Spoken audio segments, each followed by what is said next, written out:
Para responder correctamente a esta pregunta, es necesario comprender cómo se comporta la intensidad de corriente en un circuito en paralelo. Dice aquí, la siguiente figura representa un circuito con 4 resistencias iguales y una pila que proporciona una diferencia de potencial V sub 0. En la figura se informan las intensidades de corriente eléctrica I1, I2, I3 e I4 en distintas zonas del circuito, como aparece aquí. Según esta información, ¿cuál de las siguientes relaciones entre intensidades de corriente eléctrica del circuito es siempre correcta? ¿Cuál es siempre correcta? ¿Cuál es absoluta y completamente correcta independiente de los valores de cada una de estas intensidades de corriente? Recordemos que en un circuito en paralelo, ¿qué es lo que ocurre? El voltaje se mantiene constante, siempre. El voltaje es siempre el mismo valor, independiente de dónde midamos ese valor. Es siempre el mismo voltaje. Esa es una de las ventajas del circuito en paralelo. Aquí es el mismo voltaje siempre. Sin embargo, ¿qué ocurre con la intensidad de corriente?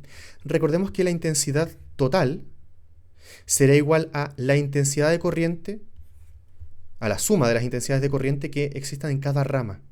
Es decir, aquí, por ejemplo, va la intensidad de corriente total, llega hasta aquí, y en este punto, que se conoce como nodo, en este punto, la intensidad de corriente se bifurca. Una para esta rama y otra para esta rama. Entonces, si se fijan, aquí iba la intensidad de corriente total. Sin embargo, en el nodo, parte de esa intensidad de corriente se va por una rama. Por eso ahí la intensidad de corriente por la resistencia 1. Mientras que por el otro nodo se va esta otra intensidad de corriente, y sería la intensidad de corriente equivalente a lo que va a consumir la intensidad de corriente, lo que va a consumir la resistencia 2 y la resistencia 3. Es decir, aquí se separa, aquí se va un pedacito y el resto sigue hasta llegar a este otro nodo, donde nuevamente se separa aquí y aquí. Y ahí es donde se generan las tres mini corrientes, las 3 corrientes más pequeñas. Luego lo interesante es que luego de todo el circuito aquí, esta intensidad de corriente 3 vuelve a este nodo, donde vuelve a juntarse con la intensidad de corriente en 2. Siguen avanzando, aquí vuelve a juntarse con la intensidad de corriente que estaba en 1, y aquí nuevamente se forma la intensidad de corriente total, aquí que avanza por el circuito hasta llegar al otro lado.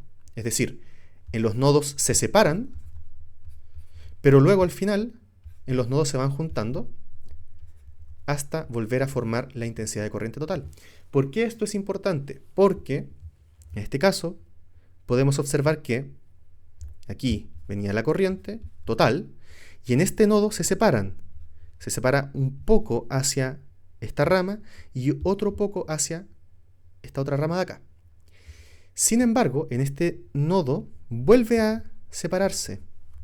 Es decir, esta intensidad de corriente 2 se separa en 2 partes. Puede que sean equivalentes entre sí o puede que sean distintas. Pero la intensidad 3 y la intensidad 4 juntas forman a la intensidad 2. Voy a escribirlo así. La intensidad 2 se separa en 2 partes. En la intensidad de corriente 3 y en la intensidad de corriente 4.